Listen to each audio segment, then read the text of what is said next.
नमस्कार, मैं आचार्य वंदना और आज मैं आपसे यहाँ पे कुछ बताने जा रही हूँ ज्योतिष में एक नियम को लेकर। जैसे कि प्रत्येक भाव का जो स्वामी है अपने से दूसरे भाव में बैठता है तो उसके क्या परिणाम होते हैं। जैसे कि मैंने यहाँ पे एक बर्थ चार्ट बनाया है और ये अंक जो है ये लग्नेश से है। और जैसे कि यहाँ पे लग्नेश मंगल है, क्योंकि आप एक अंक यहाँ पे देख रहे हैं, उसकी मेष राशि बनती है, ठीक है। और जो यहाँ पे लग्नेश है वो मंगल है जो लॉर्ड है। अगर वे अपने से दूसरे भाव में बैठे यहाँ पर तो क्या होगा। ऐसा व्यक्ति जो है अगर लग्नेश धन भाव में बैठता है तो ऐसे व्यक्ति को कभी धन की कमी नहीं होती, काफ़ी फेमस रहता है अपने आस पड़ोस में भी। और अगर कहीं पोस्टिंग होती है, कहीं अच्छी नौकरी लगती है तो वहाँ पर भी वो फेमस ही रहता है और काफ़ी नॉलेजेबल इंसान होता है वो।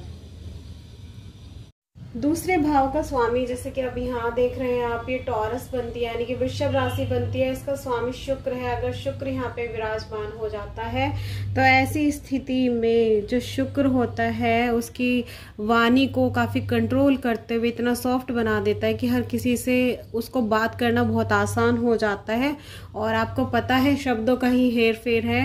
ऐसा इंसान अपने शब्दों से बहुत कुछ आगे बढ़ जाता है। वो काफ़ी मतलब खुश रहता है और आस पड़ोस के लोगों को भी खुश रखता है। काफ़ी तेज़ दिमाग उस व्यक्ति का होता है और वह अपनी वाणी से ही, यानी कि उसको अगर उसका बैकग्राउंड कमज़ोर भी हुआ कोई प्रॉब्लम नहीं है, पर वो अपनी वाणी से, अपने टैलेंट के द्वारा आगे जीवन में बहुत कुछ बढ़कर कमा लेता है। अगर तीसरे भाव का स्वामी, जैसे कि मिथुन राशि यहाँ पे बनती है, इसका स्वामी बुध यहाँ पर विराजमान होता है चौथे भाव में, तो ऐसे व्यक्ति के जो दोस्त होते हैं वो अपोजिट सेक्स, यानी कि अगर वो महिला है तो उसके मित्र जो होंगे पुरुष ज़्यादा होंगे, और अगर पुरुष है तो उसके महिला मित्र ज़्यादा होंगी। और ऐसा व्यक्ति काफ़ी बड़ी बड़ी इच्छाएं रखता है, काफ़ी तेज़ दिमाग होता है। और करेज तो आप जैसे देख रहे हैं कि केंद्र में बैठ गया है तो करेज तो उसमें भरपूर होता ही है। आप देख रहे हैं कर्क राशि, यानी कि चौथे घर का स्वामी अगर पांचवें घर में विराजमान है, जैसे कर्क राशि का चंद्रमा जो होता है पांचवें घर में विराजमान है। और ये चौथा घर जो है मित्र, यानी कि आपके फ्रेंड सर्कल के लिए भी जाना जाता है। अगर यहाँ पे बैठ जाता है त्रिकोण में आकर तो आपको अच्छे दोस्त मिलेंगे जो आपको फुल सपोर्ट करेंगे, किसी भी मुसीबत में, किसी भी अच्छी खुशी में आपका हमेशा साथ देंगे। और अगर ये त्रिकोण में बैठता है, जैसे चतुर्थ भाव स्वामी पंचम भाव में बैठ गया है, तो ये आपको धार्मिक भी बनाता है। पांचवें भाव का स्वामी अगर छठे भाव में बैठता है, जैसे कि लियो, यानी कि सिंह राशि यहाँ पे बनती है, सिंह राशि का स्वामी सूर्य छठे भाव में बैठा है, तो ऐसे व्यक्ति को या तो संतान होने में काफ़ी सारी मुश्किलों का सामना करना पड़ेगा, या अगर संतानें होंगी तो सिर्फ पुत्री ही होंगी। अगर पुत्र भी हो जाता है किसी न किसी वजह से, भगवान की कृपा से, तो वह संतान उसको सुख नहीं देती है, ऐसा देखा गया है।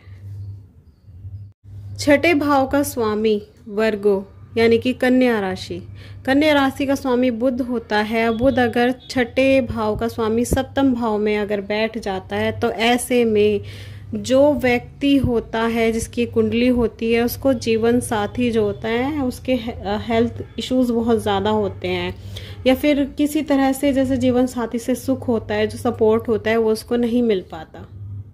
सप्तम भाव का स्वामी, जैसे कि तुला राशि है, तुला राशि का स्वामी शुक्र हुआ, अगर वो 7वें से 8वें भाव में बैठ जाता है, सप्तम भाव का स्वामी 8वें भाव में बैठा हुआ है, तो ऐसे व्यक्ति को अगर जीवन साथी मिलता है तो उसका या तो शरीर, यानी कि रोगी होता है, उसका शरीर साथ नहीं देता उसके पार्टनर का, काफ़ी हेल्थ इश्यूज उसको रहते हैं और उसको मृत्यु तुल्य कष्ट देता है, क्योंकि ये जो भाव होता है ये जीवन साथी का मारक भाव होता है, यह बिल्कुल भी अच्छा नहीं माना जाता।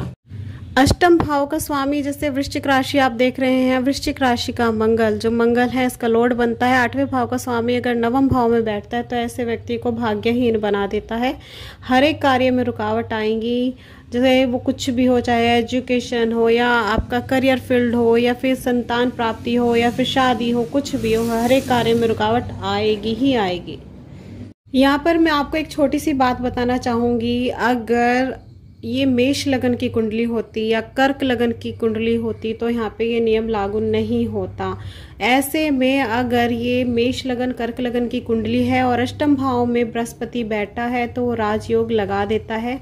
ऐसे में व्यक्ति को पुत्र भी प्राप्त होगा, जमीन जायदाद, हर एक सांसारिक सुख जो है वो सब कुछ प्राप्त होगा उसको।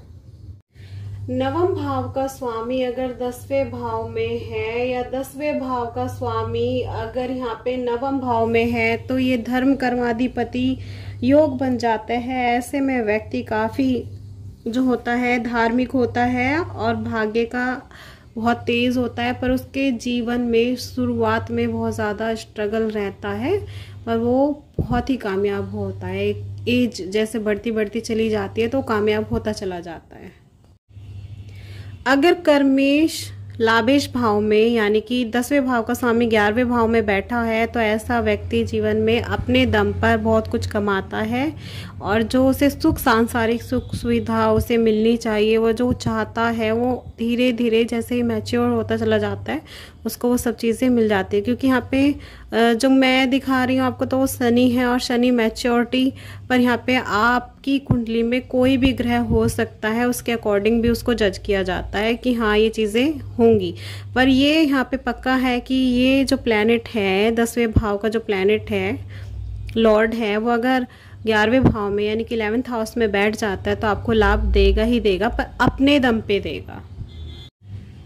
11वें भाव का स्वामी अगर 12वें भाव में बैठे तो ये डिपेंड करता है कि इसके कनेक्शन कहाँ पर है। अगर ये भी आपको हानि कर रहा है तो आपको ऑब्वियसली आय से ज़्यादा व्यय करना पड़ेगा, खर्चे ज़्यादा रहेंगे। पर अगर ये आपका अच्छा है, सपोज दैट कि गुरु यहाँ पे बैठ गया तो आपका व्यय भी आपको लाभ देगा। पर डिपेंड करता है कि आपकी कुंडली किस तरह की है, किस डिग्री पर है। ये सिर्फ मैंने एक छोटा सा आपको बताया है, ऊपर ऊपर से जैसे बता देते हैं कि इसके ऐसे इफेक्ट्स आते हैं, इसके ऐसे इफेक्ट्स आते हैं, पर ये नियम है जो मैंने बताया है कि किस नियम से क्या होता है। और पर ये बर्थ चार्ट में पूरी तरीके से देखा जाता है कि भाव कैसा है, उसमें प्लैनेट कैसे बैठे हैं, किस ग्रह से उसकी युति है, कितनी डिग्री पर है, क्या दृष्टि है ना। ये सब देखने के बाद ही किसी कुंडली को बताया जाता है कि आपके साथ क्या होना है। और दशा में अगर जो प्लैनेट चल रहा है तो वो वैसा ही इफेक्ट करेगा कि जीवन में कब कब क्या दशाएं आएंगी और क्या आपके जीवन में घटित होगा। तो ये सब उसके ऊपर डिपेंड करता है। अगर आपको ये वीडियो अच्छी लगी है या कोई कन्फ्यूज़न है जो आप यहाँ पे क्लियर करना चाहते हैं तो मुझे कमेंट बॉक्स में लिख के मुझे बता सकते हैं। और वीडियो अच्छी लगी है तो सपोर्ट करना ना भूलें, वीडियो को लाइक करें, शेयर करें, चैनल को सब्सक्राइब करें। Thank you.